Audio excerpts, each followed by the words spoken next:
You know what? I'm sad. You know what? I'm angry. You know what? I do have a say, and you hired me because I am good at this. Also, no, I don't want to fuck you. I am just an actor that you hired. And the second that happens in work, relationships, friendships, whoa.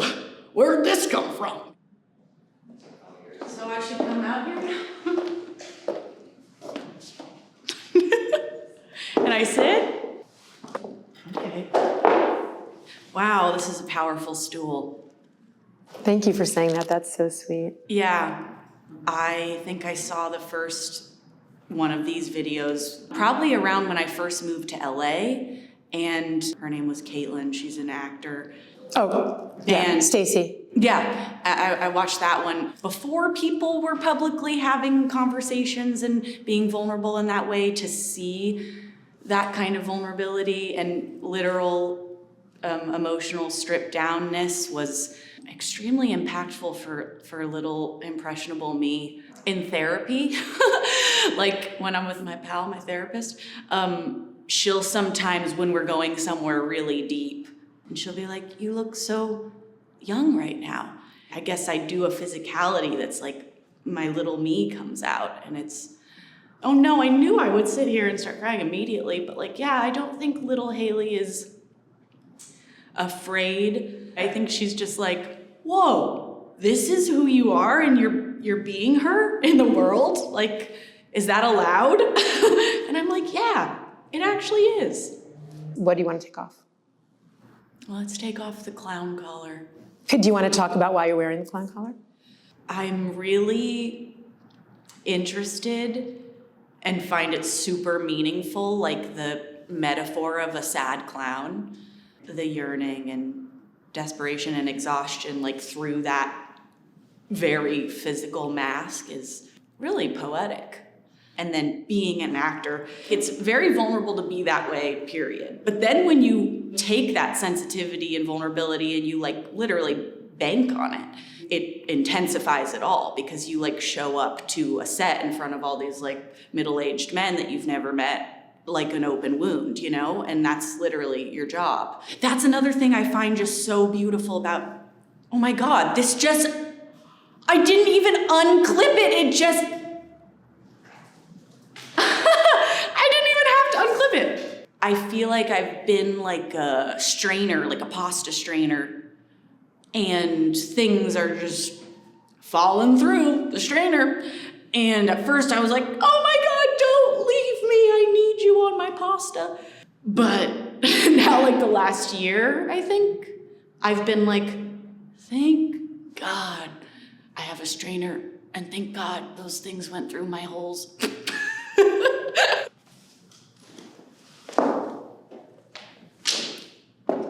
Can you talk about what your style says about you? Colorful, loud, a lot.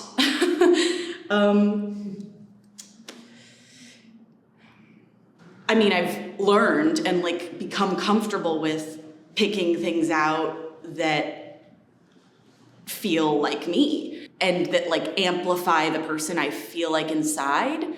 Clothes can be an extension of you, or they can be something that like totally blocks people off from seeing the real you or getting a glimpse of the real you. But either way, they aren't you.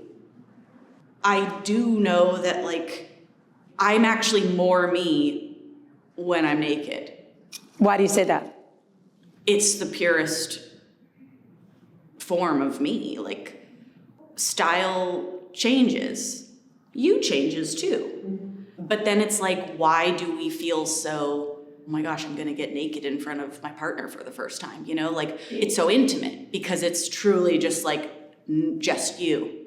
Like, there's things I wear because they feel like me. There's also things I wear because they feel like protective of the just me. This is something I feel a lot as an actor, whether it's press stuff or a new first day on a set in a new country with all these people I don't know, but it's like, sometimes it's kind of nice to have a mask to rely on. And I do think clothes and style is is that for me? I wish I could just sit there and breathe 3 times and connect to my breath and connect to myself and feel great and walk back out and be tethered to myself. But that doesn't work all the time. You know, I was like the class clown in school. Like I was always like the crazy Haley. And I think I relied on that. And I wasn't sad. I did always make people laugh. I did do well in school. I was happy.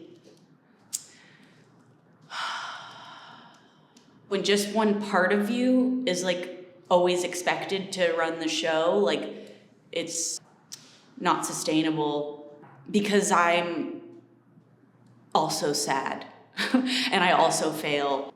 Should I give a wink? Bye-bye. Sad clown has the, oh my gosh, and it's a real tear streak. Wow.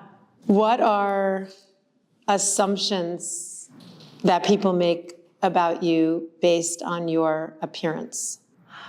You know, for a long time with men and with my work, it was that I'm so cute.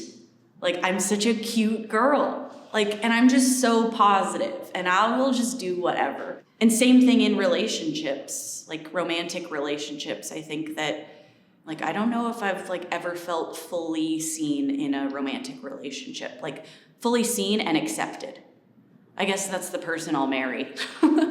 For a long time, that really, really irked me, because I was like, yes, I am cute. I am a cute girl, but I have opinions, and like, you've hired me here to do this job for a reason, and I have thoughts. I've witnessed on sets that like old men can have a say, and they say it completely unapologetically, often rudely, with no self-awareness and with no real aim to collaborate. And that's allowed. It's a mind fuck, because the thing that worked for me was almost playing into that. I remember a showrunner I worked with he was probably in his like late 40s and I was 17, and he would massage my back and call me wondrous. I didn't even see it as creepy, because I was just like, oh my gosh, this is the way it is, and I'm here, he hired me. And now I'm like, oh my God. I like feel for that me, because I was unconsciously perpetuating like I was pimping out this part of me that was like honestly probably the purest part of me, the sweet young woman girl. Like, and then when you start becoming aware of that, or I guess when I started becoming aware of that, that's when that pendulum swung, and I was like, you know what? I'm sad. You know what? I'm angry. You know what? I do have a say. Also, no, I don't want to fuck you. I am just an actor that you hired. I don't actually want to be your friend either, Mr. Producer. And the second that happens in work, relationships, friendships, everyone's like, whoa, whoa, whoa. Where'd this come from? Let's do it. Boy, am I sweating. Look, I don't even need to be accepted.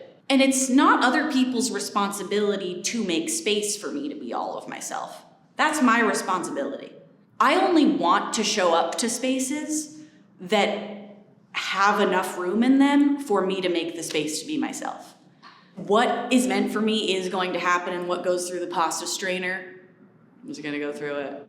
Like, these things that I've really had a hard time accepting about Haley. I've got short legs, I've got cellulite, I've got saddlebags, I've got small boobs with stretch marks, you know, like I had this really cool Reiki therapy a couple years ago. I felt like I was on my deathbed and my soul was like ready to leave my body. And I was like, I had so much love for Haley. I was like, oh my God, I'm gonna miss your little legs. I was like, I love you. Like, I want to give you a really good experience of life because of what you give me. And it's like, that really changed my connection with like my physical body and me, Haley, my personality, my physical form, my flaws, the things I love about myself. One day I am going to die. Like, my body and Haley is gonna die. And whatever happens to the soul that's deep in me, that's also Haley, but also more than that, like, is gonna go on, and she's never gonna have Haley again. Because it's actually really, really hard to find empathy for yourself. And once you find it, even a glimmer of it, it's so much easier to find empathy for everything else. What would you say is your biggest insecurity? I think a new one that has come up for me, getting through the shame of being too much for others has made me more discerning about the people that I actually like. And they're becoming less and less. And it's not that I don't like people. It's been a theme in like romantic partners in my past. I've been called embarrassing. I've been called too loud. I go somewhere and have a great time, and then we get in the car and they're like, why were you acting like that all day? And I was like, what? I thought I was having the time of my life. And I thought we were all having a great time.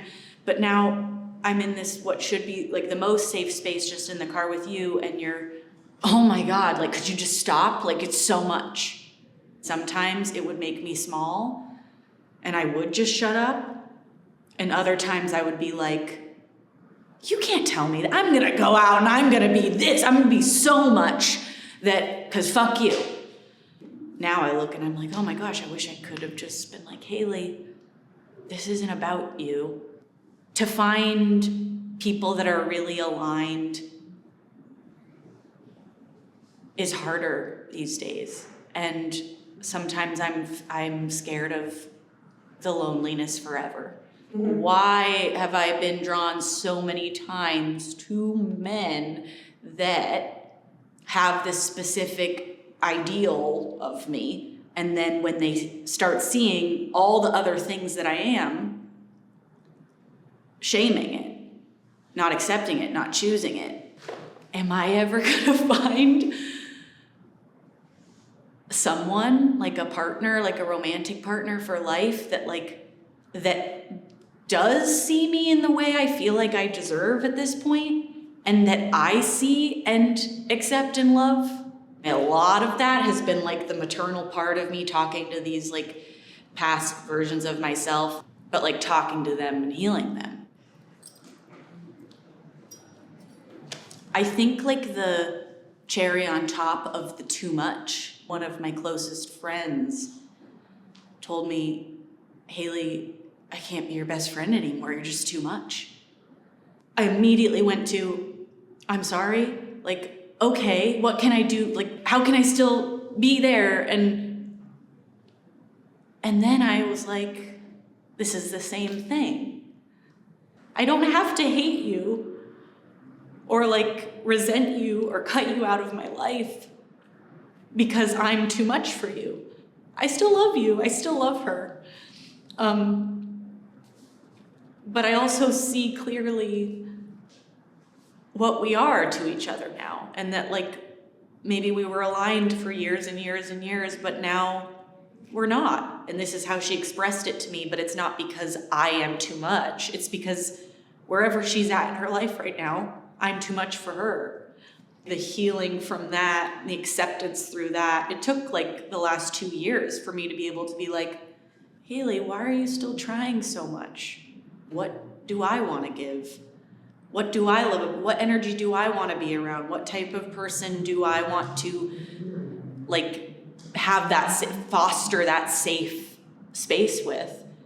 And it's not someone that can't handle me. A huge turning point for me was the realization that I have been that friend too, to someone else.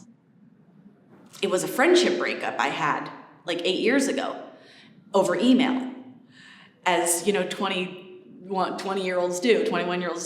And I had written her an email of all of my thoughts of why I felt like the friendship was toxic and not healthy for me, and in turn not healthy for her anymore. And it was like the final straw, and I just like couldn't have the friendship anymore. And I used words like too much about her.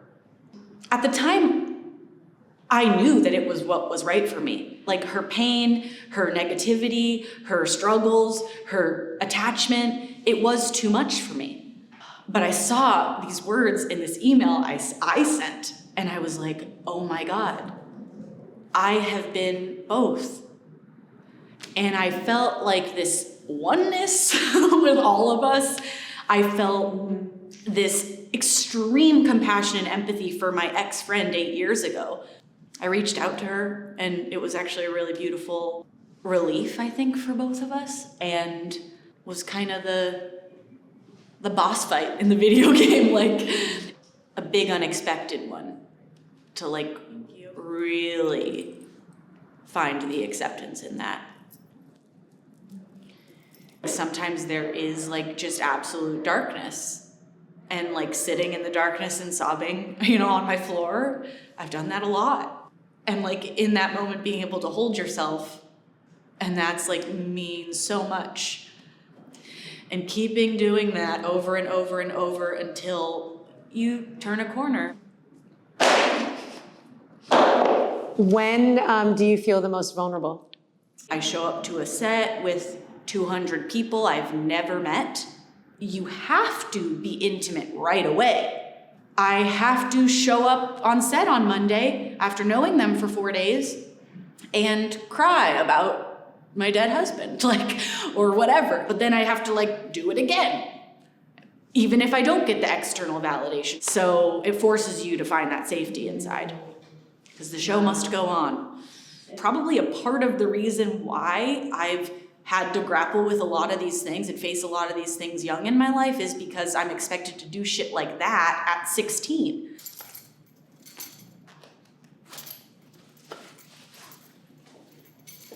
When do you feel the most beautiful?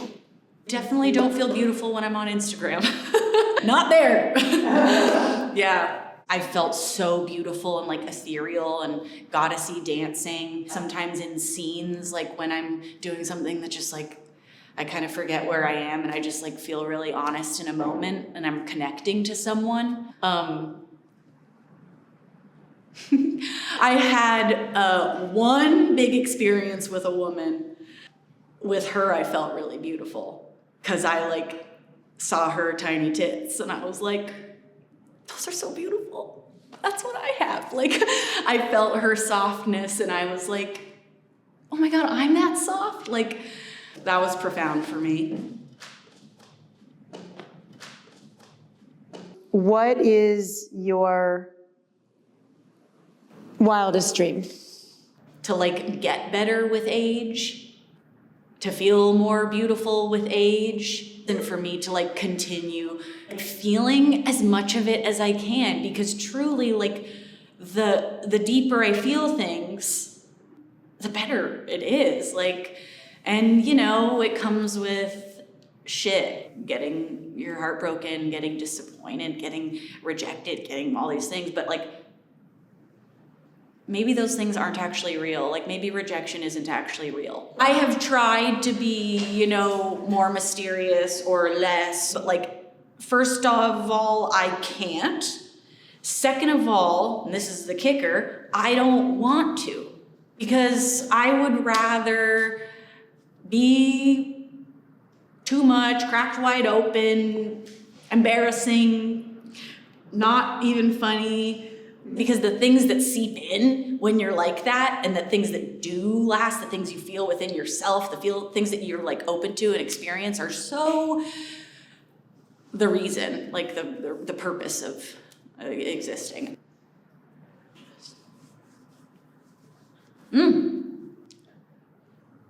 There's something so powerful about that. So last question, why in your body, in your skin, in your journey, why is it a good place to be? I don't know if this is just an extension of that question or the answer, but I don't want to be anywhere else. Not that I don't have that voice in me at times that tries to convince me that I want to. If I actually had the chance, to be anyone else, anywhere else right now, I would say no.